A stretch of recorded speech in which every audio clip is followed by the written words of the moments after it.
El contenido proporcionado en este podcast tiene fines informativos y educativos únicamente. Cap Medical presenta.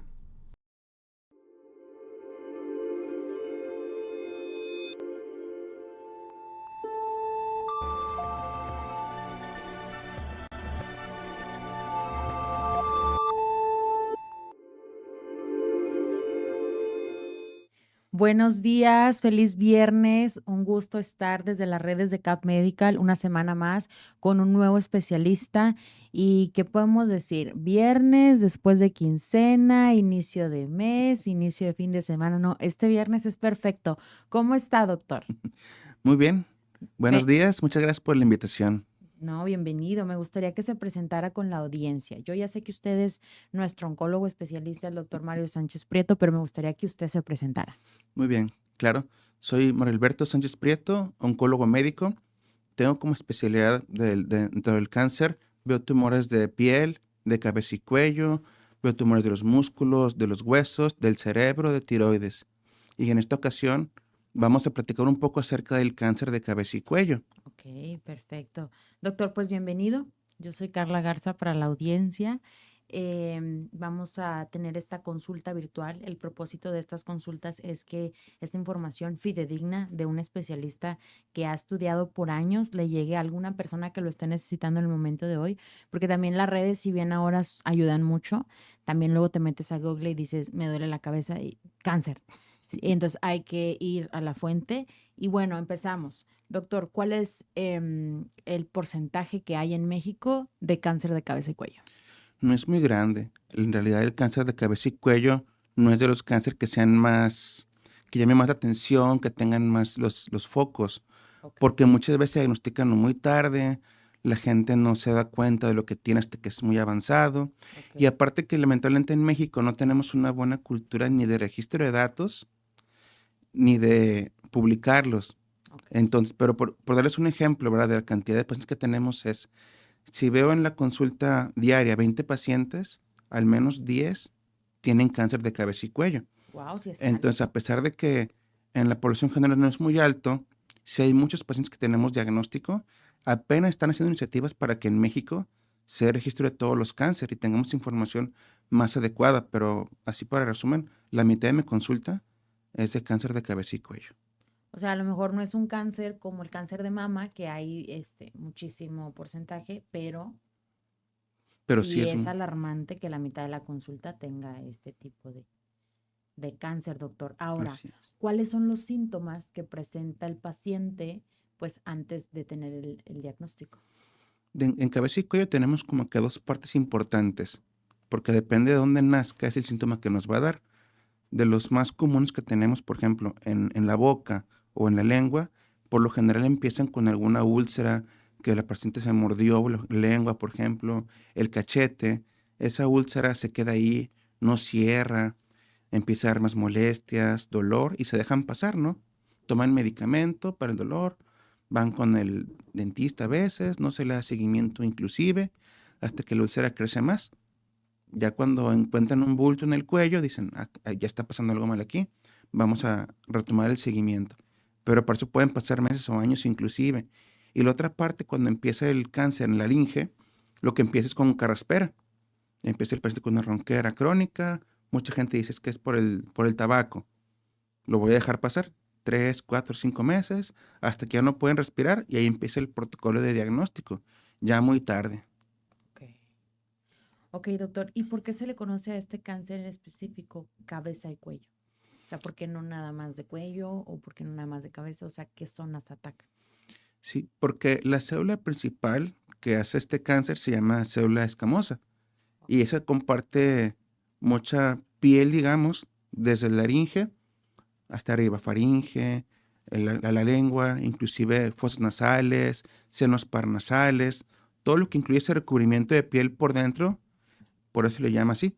Ya bajando, digamos, abajo del cuello, encontramos ya otro tipo de células, en el cual ya no están las células escamosas, por eso ya es diferente. Pero es por el tipo de células que se originan, ok. por el manejo que le damos, que se engloba como en una entidad, ¿no? Se engloba, pero no es que aparezcan tumores alrededor, o si son varios, o solo es uno. Generalmente es uno. Ok, Es muy raro que encontremos 2 o 3 en una sola persona. Más del 90% es solamente un tumor, que ese tumor sí se puede dar algunas siembras a los ganglios del cuello o inclusive hasta fuera de ahí otros órganos. ok, perfecto. Ahora, doctor, ¿existen medidas preventivas que se puedan tomar para evitar que nos dé este tipo de cáncer? El factor de riesgo que tenemos importante es el tabaquismo. Al quitar ese tabaquismo baja muchísimo el riesgo de tener un cáncer de cabeza y cuello. Ok, Otro factor que conocemos pero que aún no se ha tomado muy en cuenta es el virus papiloma humano. Cuando está presente en la persona tenemos un riesgo. wow, Por eso, indirectamente, digamos, la vacunación contra el VPH va a impactar favorablemente en unos años con los tumores de cabeza y cuello. ok, va a reducir la tasa de pacientes con este diagnóstico, Esperem- probablemente. esperemos que sí, porque cada vez vemos más pacientes más jóvenes que tienen tumores como estos. Ok, doctor Sánchez Prieto, me quedó la duda del tabaquismo, o sea, solamente las personas que directamente lo consumen, lo fuman, o los familiares que a lo mejor pues a veces son los más afectados que reciben muchísimo el humo que está expulsando el paciente. El más importante es el personal, Ok, porque la parte, digamos, que se queda impregnada en los labios, en la lengua, en la boca, es lo que ocasiona problemas. ok, Antes, cuando se usaba más, por ejemplo, el tabaco masticable, sí, era muchísimo más alto la presencia de cáncer en la boca ok, por este contacto directo, digamos, con el tabaco.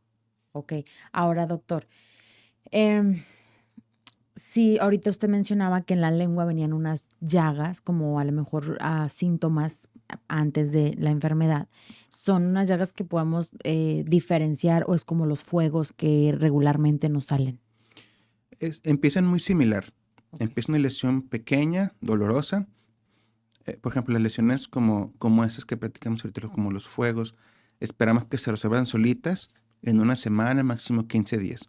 Uno ve que están ahí, llega a un pico máximo que me duele, pequeñita nada más, solita, generalmente no sangran ok, y empiezan poco a poco a bajar. Ya si vemos que pasan 2, 3 semanas y en lugar de que disminuyan, crezcan, cambien, sangren, duelan más, tenemos que acudir a una revisión inmediatamente. ok. Ahora, el paciente acude a revisión, el médico clínicamente pudiera decir que tiene esta enfermedad o hay algún proceso que va a tomar el paciente, toma de biopsias, ¿cómo lo van a diagnosticar? Generalmente van con el médico de cabecera, el médico general, a ver esa lesión, ¿verdad? Ok, Les comento un poquito la historia. Tengo esta lesión en la boca, me duele, me arde. ¿Qué vamos a hacer? Hay muchos médicos que no tienen a lo mejor el entrenamiento, ujú, pueden dar un tratamiento que está correcto, ¿no? Local. Algún enjuague, algún analgésico. ok, En caso que no mejore con este manejo inicial, lo ideal sería pedir una revisión por parte de, por ejemplo, un otorrinolaringólogo que se encargan de ver las lesiones de la boca, un cirujano maxilofacial, un dentista, y se supone que ellos, como tienen ya otra especialidad, deben saber esta lesión no me gusta, porque ha crecido, porque la evolución no es favorable, porque ha sangrado, y ahí es el momento para tomar una biopsia. Este es el momento crítico para poder saber si este paciente se puede curar o no. Nuestro ideal es encontrar lesiones pequeñas, apenas que nacieron, ok, para quitarlas por completo y generalmente no hay que hacer nada más, solamente vigilancia. ok. Sí, porque me imagino que para el paciente va afectando su vida diaria, ¿no? En el momento de, no sé, de comer. Es complicado ya con estas llagas. Sí, sí, por lo general comen por otro lado de la boca, pero hay mucha gente que tarda muchísimo en la atención. Yo creo que como un 30% de los pacientes que he visto en la consulta llegan ya con imposibilidad de alimentarse con alimentos sólidos. Y Ok, muchos lamentablemente pues tengo que mandarlos a una cirugía para que puedan comer directamente el estómago con una gastrostomía. ok. Así de complicado esta situación que tenemos en México, en Monterrey actualmente. Es que si algo hemos visto en la consulta virtual con los diferentes especialistas que pues nos han hecho el favor de venir y compartir sus conocimientos, es que hoy por hoy pues no somos como tanto de prevención, pero también tardamos mucho para ser diagnosticados por este tema de ir a tiempo o hacer los exámenes correspondientes a tiempo. Justo, por ejemplo, para un cáncer de mama, pues a lo mejor te tienes que estar revisando cada cierto tiempo, después de cierta edad. ¿Aquí en cáncer de cabeza y cuello hay algo que se pueda hacer, doctor? ¿Un examen, un estudio anual o no hay nada? Es muy difícil de poder tener se llama un diagnóstico como de tamizaje o screening. No existe ninguno como tal. La recomendación es, sé que tengo un factor de riesgo, por ejemplo, no fumé muchos años, estuve exposición con radiación anteriormente, sé que soy portador para BPH. Lo que tenemos que hacer es, ante cualquier signo de alguna lesión en la boca, como practicamos que no cicatriz sola, después de 15 días, 3 semanas, ir a revisión. Ok. Generalmente son lesiones benignas, pero es el momento, como platicamos, más oportuno para poder encontrarlas y que el paciente con una sola cirugía pequeña se pueda curar. Ok, ahora, doctor Mario, ¿cuánto tiempo de que ya llega el paciente con el especialista tarda en ser diagnosticado? En la consulta tenemos como un promedio de unos 4 a 6 meses, pero por Wow. lo general ya cuando da síntomas, por ejemplo, esa lesión, una bolita en el cuello, ese paciente que ya no puede comer, el paciente que no puede respirar, muchas veces llega conmigo ya con una sonda para poder respirar, igual para poder alimentarse, lo cual dice que el tumor ya está muy avanzado. Y en lo que hacen la biopsia, en lo que reportan la biopsia, se dan cuenta del resultado y lo mandan con el especialista. Pueden pasar rápido, 3, 4 semanas, pero me ha tocado hasta 4 o 5 meses que tardan para poder llegar con el especialista. Wow.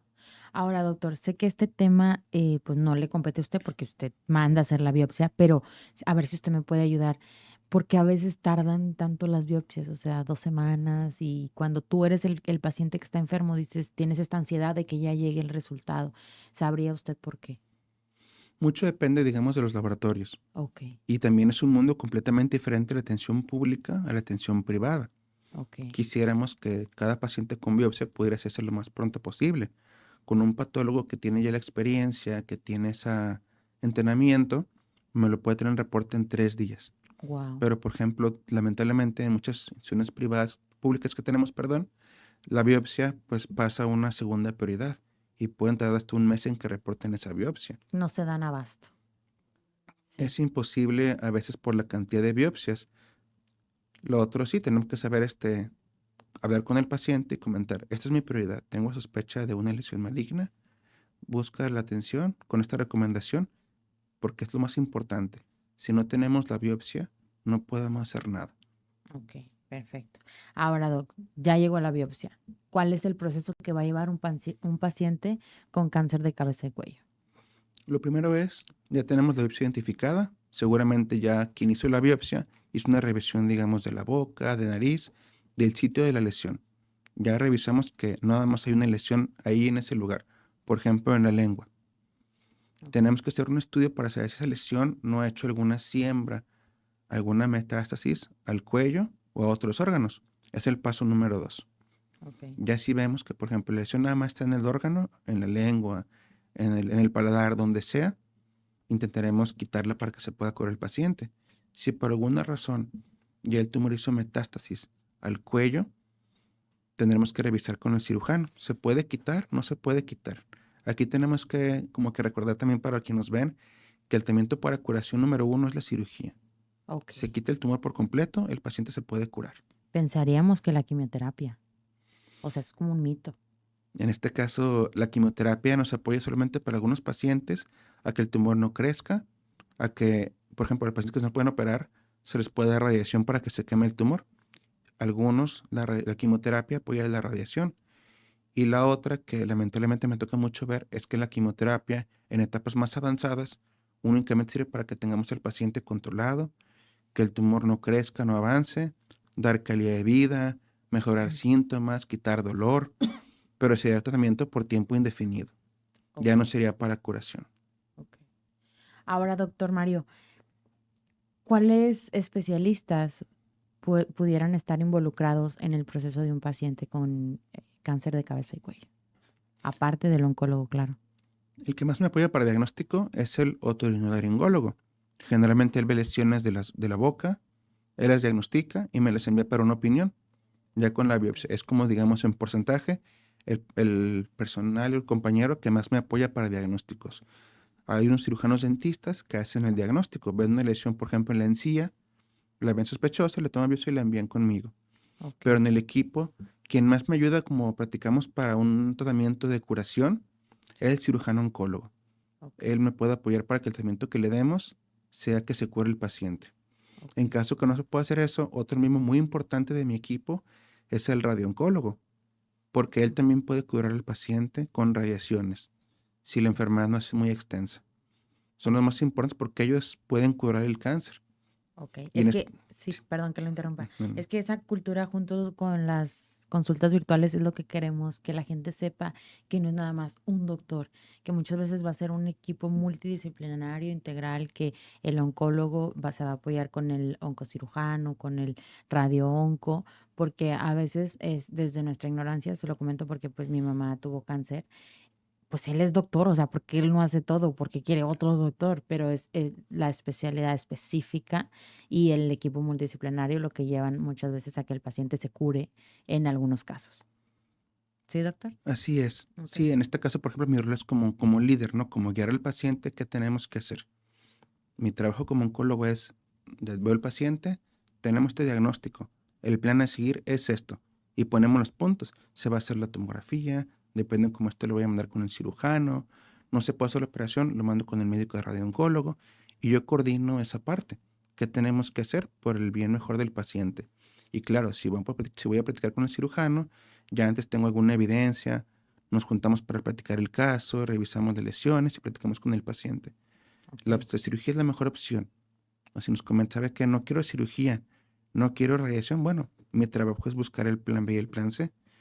Todo paciente que veamos debe tener un plan de tratamiento. Nadie se queda sin saber qué hacer, ¿verdad? claro. Desde el primer momento ponemos los puntos. Podemos hacer estas situaciones, podemos hacer la cirugía, radioterapia, quimioterapia, observación o nada a veces, ¿O ¿verdad? pueden ser las tres a la vez? Hay veces que son las tres cosas. Ok, Si una cirugía se realiza, pero nos queda alguna duda, algún borde que no se quitó el 100%, hacemos después radioterapia, generalmente con quimioterapia. Si hay una lesión muy grande, aunque haya hecho siembras del resto del cuerpo, hacemos una cirugía para quitar los síntomas, quitar lesión, quitar dolor y luego seguir con la quimioterapia. ok. Doctor, una pregunta que me queda porque digo, además que lo diga, pero a mí me encanta comer. Y es difícil cuando no se puede por algún motivo.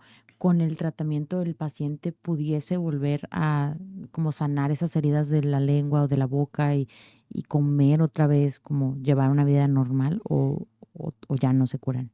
Depende mucho de cada caso. Cuando Ok, tenemos un caso temprano, por ejemplo, generalmente se hace una cirugía muy limitada que el paciente pueda recuperar su vida normal sin ningún tipo de secuela, al 100%.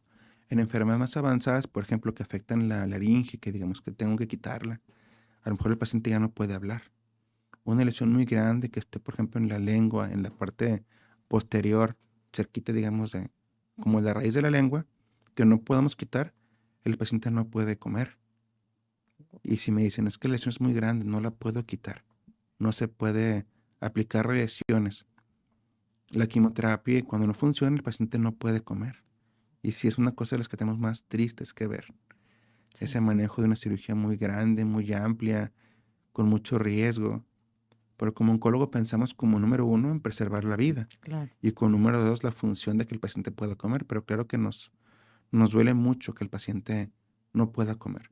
claro, porque siento que es uno de los placeres más grandes de la vida, el poder comer. Sí. Doctor Mario, una pregunta más. ¿Cuál es la edad promedio en la que más aparece este cáncer? En lo que me encuestas fueron de entre 40 y 55 años más o menos, pero cada vez veo gente más joven. Ok. Lo que pensamos que esa parte es por OVPH, hábitos poco saludables como el tabaquismo, que ahorita se ha cambiado un poquito por vapeo, pero como que era sigue siendo muy prevalente. Ok.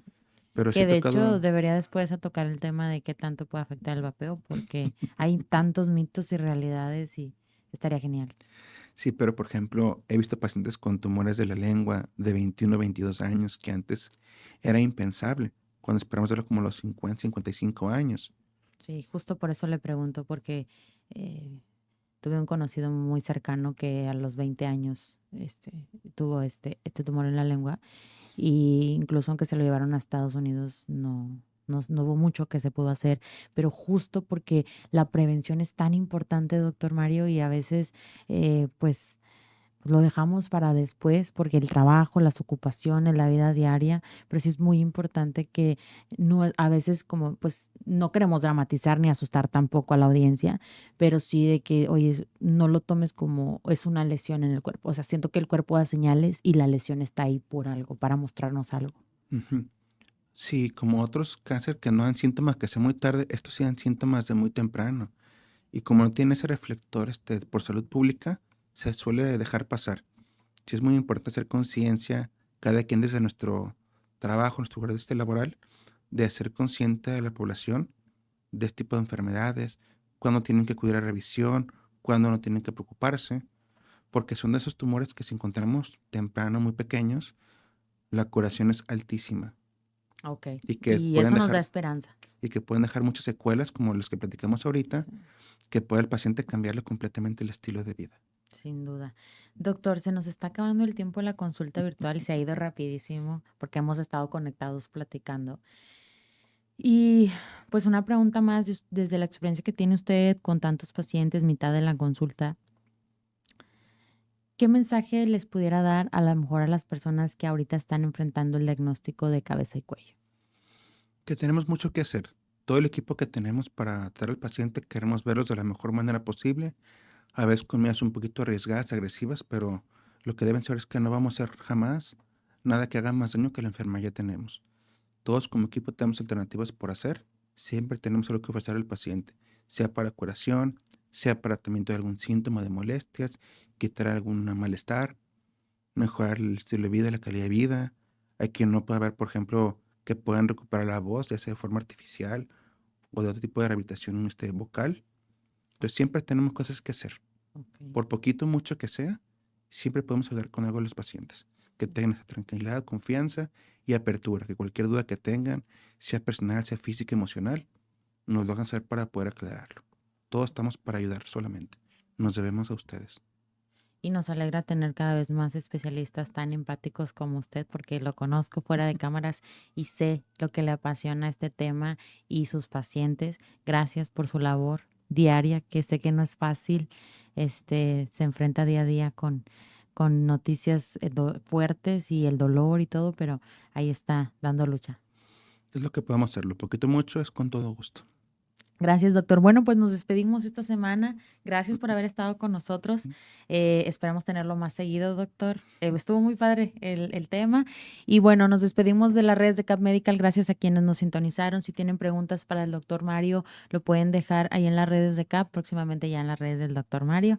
Y se los agradecemos mucho. El doctor lo puede contestar directamente. También va a estar apareciendo donde consulta, donde pueden agendar una cita con nuestro especialista. Y bueno, pues por hoy es todo. Muchas gracias. Que tengan un excelente fin de semana. Hasta la próxima. Gracias, Doc. Gracias a ustedes por la invitación. Gracias.